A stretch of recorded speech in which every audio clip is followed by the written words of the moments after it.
All right, so I've ordered the 2 seals and the O-ring. Unfortunately, I did find out that on a Torquemaster II, you cannot pull those seals out without pulling the carrier. Although some people claim that they can, I just don't see it happening. That's a very narrow gap right there. So what we're gonna have to do is take off the retaining ring for the bearing carrier. There's a locking tab or locking ring underneath it. So there's a bunch of tabs on it that are bent forward. Those are okay. And there's one that's bent to lock the ring, which is right here. So we'll take a chisel and see if we can massage it back.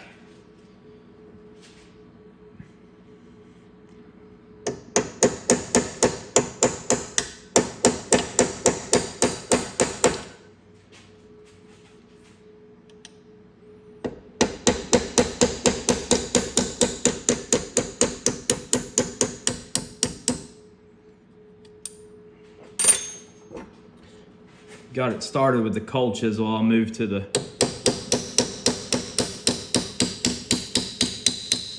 punch to get it the rest of the way.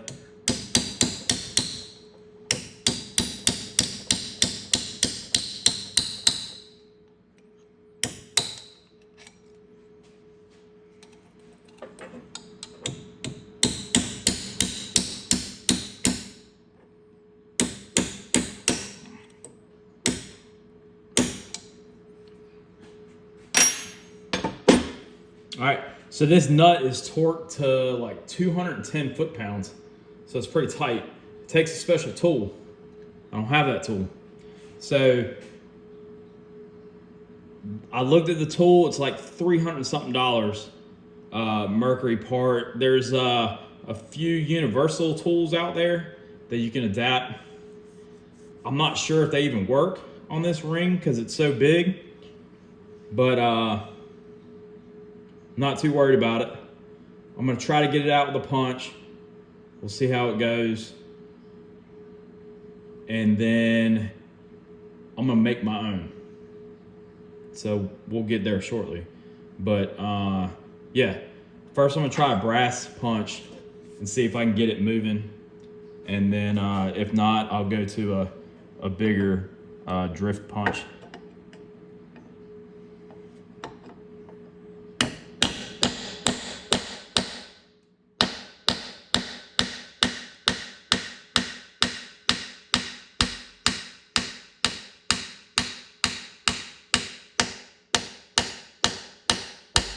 Yeah, it's already moving pretty nicely.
There it goes.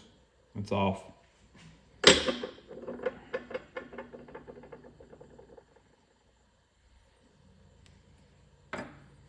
see when this ring comes out.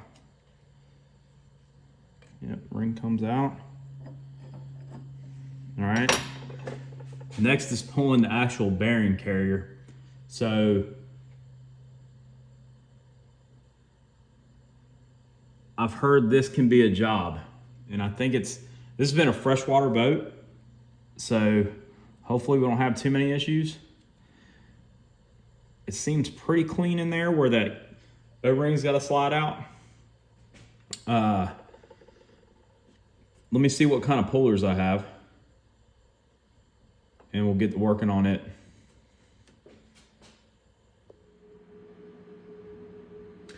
All right, so the first thing I'm gonna do is try, this is just a slide hammer. And then it's got like a, it's almost like a throwout bearing tool on it. And we'll put it in there and we'll try to catch the lip back here.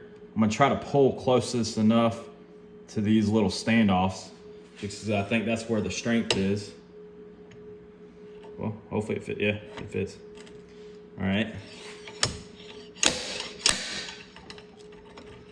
That's moving. Let's go to the top side.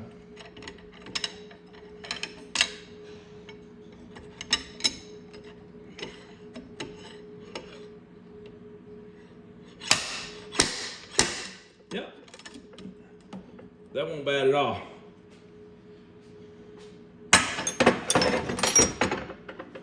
I love fresh water. And I bet some oil is gonna come out. I'm gonna get something to put under there so I don't make a mess. All right, so I just put a cup under there and then a piece of mat. Let me zoom out so you can see this thing come out.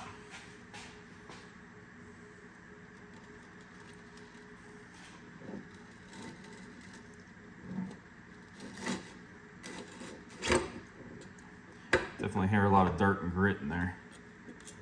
I'll pull this. I had the prop nut on there just to protect the threads. Pull it off and get it out of the way so I don't score anything on the inside. Alright.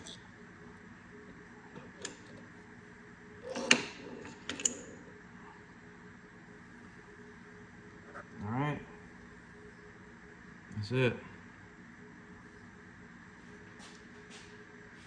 Alright, let me I'm gonna let this drain out. You can tell it almost looks like a little bit of water is sitting in that.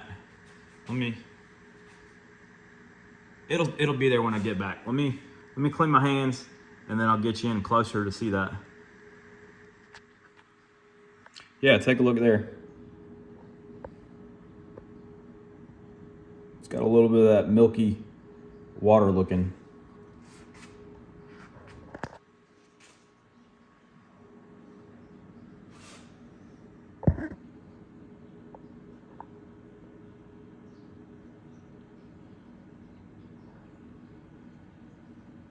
I'm not an expert here, but I'm not seeing anything bad. This is the reverse gear.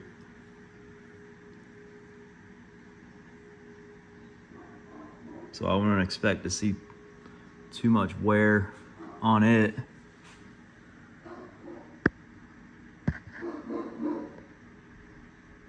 You can definitely tell there's like a little bit of light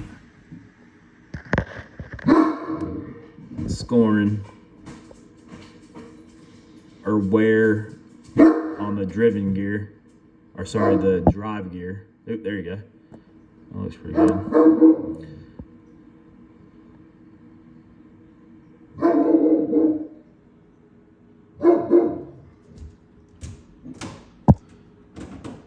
Now that this camera is zoomed in, let me see if I can get you a good video of that. Let's see if it focuses.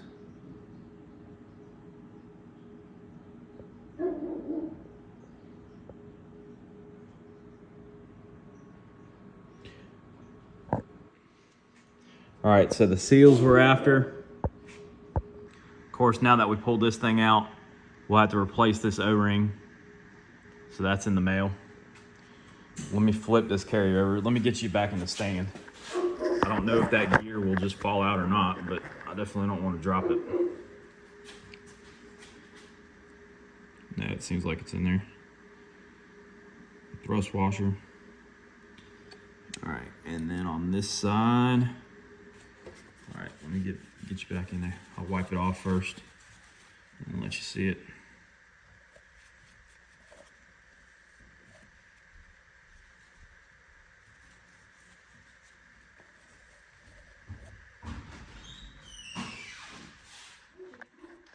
All right, let me get you some light.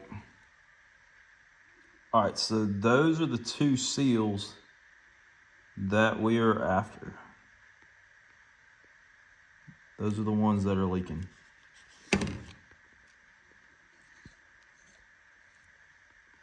So they're supposed to go back to back.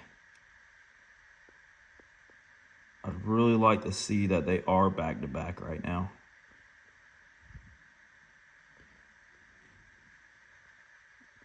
They look like it. Yeah. Now that I'm not looking through the camera, I can tell. You should be able to tell there. See how that chamfered edge is on the top and that chamfered edge is on the bottom? So it looks like they were installed right. So again, the parts are in the mail. I'm gonna let gravity do its thing here until those parts get in, and then we'll give this thing a good cleaning. I'll probably stuff some rags all the way in the back. Try not to drag all that dirt and grime into the actual gear case. And then try to wipe out as much of that as possible. And then we'll take a look at this shaft also, where those seals ride, and do a good inspection there. So maybe that'll help tell us a story on why it may be leaking. All right, I'll be back.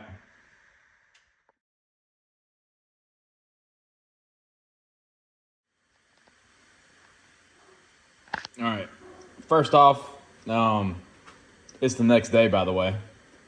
If anybody wants a Great Dane, I got one. Wife won't be happy about me getting rid of it, but I don't know. He's seen the deer today and he's gone crazy. So he's driving me crazy. But anyways, maybe I'm frustrated because I've got this thing cleaned up, and take a look at that shaft seal, or the surface. So this inner right here is just slightly grooved, and it's hard to see. Let me see if I can get you some light. All right. Yeah, so you see the inner, it's got a slight groove to it, and you can definitely tell the outer has got a pretty bad groove. Let me back up one step while I'm looking at it.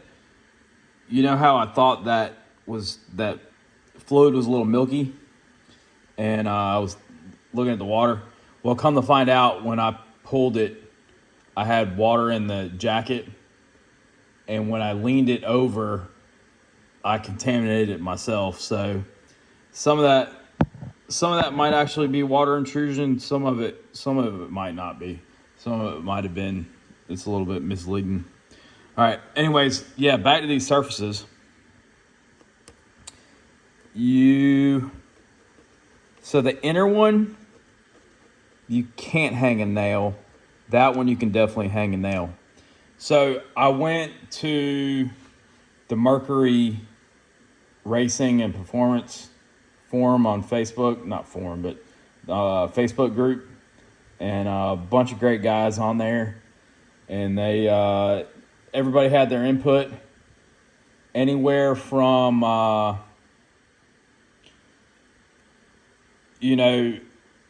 if the leak's that small, run it, to replacing the shaft. And then of course I got a few of those dumbass responses, like give me the lower unit, or that kind of stuff, but whatever. All right, so here were some thoughts. So a few people said, hey, that looks like a sleeve called a speedy sleeve. Back from what I remember, small block Chevrolets and stuff, if you had a main seal that leaked. You could get, we called them repair sleeves, but actually they're made by SKF, called Speedy Sleeve. But they typically don't look like that. Typically they're for like when it goes up against a journal and there's a bit of a lip. So I definitely don't think that's a Speedy Sleeve. One of the guys at work said if it's a Speedy Sleeve, you'll know it because you put a little heat to it and you'll see it heat up and blue faster than the shaft itself. But I'm pretty confident that's not a Speedy Sleeve. I had another guy say that he thought it was had been spray welded and then ground back down. Enough. All right, sorry. I don't think that's the case either. I mean, even if it was, that groove is too much. Some guys had mentioned that you could shim the seal set differently. So spacing them differently would get them to ride in different places. And it almost looks like that rear seal is riding in a different place. I don't know if it's just a wear pattern because of the shape of the seal changes right there. So that was mentioned. Something else was mentioned that was interesting, and it's something I've done in the past, not for something so high speed as a prop shaft, but building this surface back up with like an all metal product, like a powdered metal epoxy, and then sanding it back flat. I've done that in tractors and other load speed applications with positive results. So it's a thought there. So the big cons. So of course that's a weak point in that shaft. This is the Torquemaster II, so it's the bigger shaft to begin with. So you're running a chance of snapping that shaft, and out with that shaft would come your propeller and everything else, so you'd lose it. So that's a big negative. Prop shafts, if you go on like the big retail websites, you're looking at like $650. I've had some guys reach out to me and say, hey, what parts you looking at? So might give them a try and see what they would charge me for a new prop shaft, and take this thing down and completely rebuild it. So altogether, I'm guessing that would cost me probably $1,000. Not bad considering this unit brand new cost 10 grand. But I'm seeing used 250 Pro XSs with less hours than mine altogether for like 7,500. So do I want to spend 1,000 grand on this? I don't know. Especially considering that the leak wasn't so bad. It was, the fluids still look good. And honestly, my thoughts on this boat is, I get 500 more hours out of the engine, and don't tell the wife, but I'm probably going to step up to a 300 or something a little stronger once I get used to driving this boat. So I'm not too worried about snapping that shaft, just because I'm not really pounding this boat. In rough seas, I take it easy. I'm not jumping waves with it. Yeah, when it's cool out, I might, I hammer down when it's cool out and see what my top speed is for the day, trying to beat that personal best. But it's not like I'm putting a lot of that strain on that prop shaft. So honestly, I'm not really worried about breaking the shaft and losing a prop. So that and my kind of like do it myself mentality. And goodness, Charlie.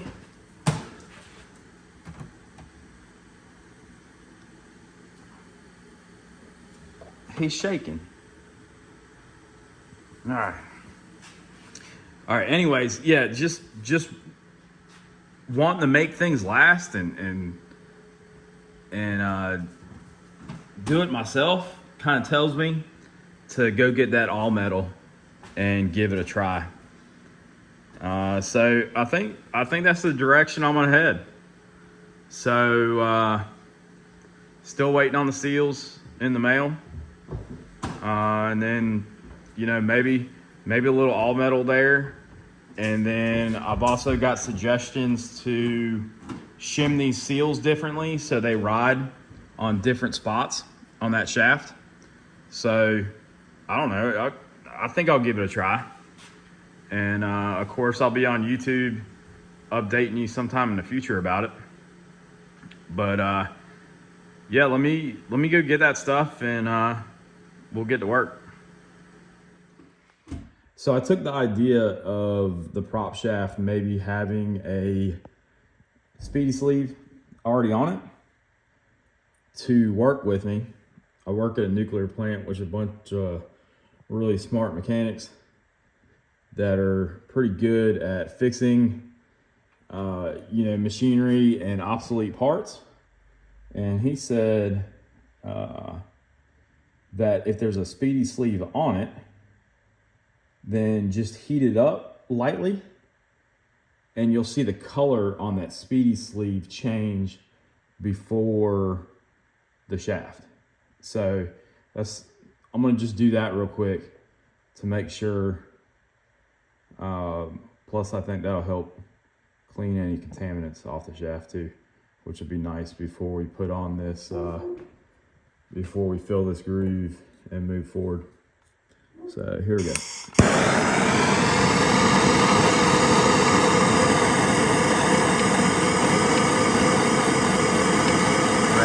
I'm gonna put the phone down and do this because I want to rotate the shaft as I do it. Actually, I'll just put you in the mount.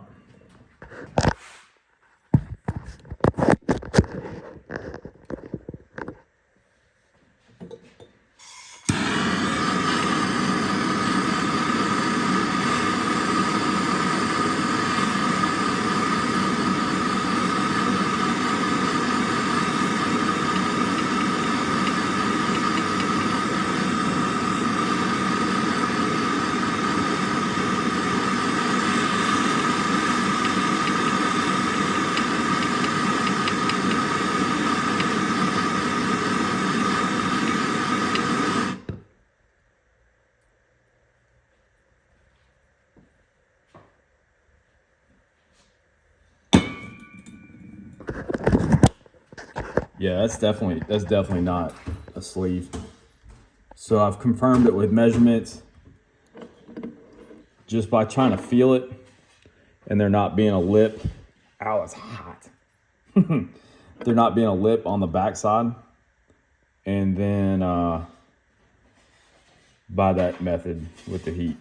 So I don't know, maybe you can use that method one day.